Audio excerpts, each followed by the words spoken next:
Breaking in the last 10 minutes, there is a new pause to an order to return a Maryland father mistakenly deported to El Salvador. And before this pause from Chief Justice John Roberts, the Trump administration had until tonight, just before midnight, to return Kilmar Abrego Garcia. Rafael Sanchez Cruz is here to bring us up to date on all of these developments, Rafa, that are quite literally just coming in. Yeah, that's right, Simone. That 11:59 deadline is now void. We have reached out to Abrego Garcia's lawyers to see what their next steps are. But what we do know is that this legal battle over his return continues. Very, very tough on crime.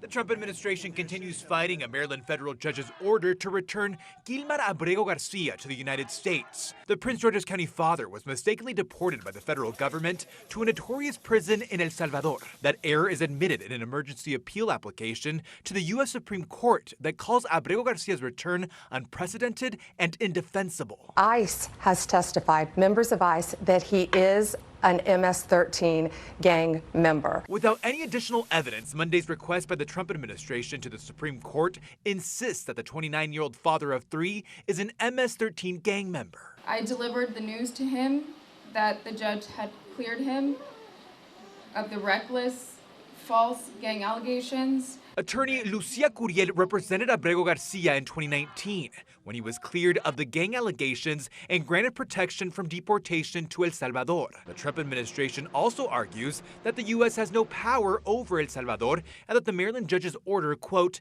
imposes an absurdly compressed mandatory deadline that vastly complicates the give and take of foreign relations and negotiations. I miss you so much. Abrego Garcia's wife, who is a U.S. citizen, has vowed to continue fighting. And I'm doing the best to fight for you and our children.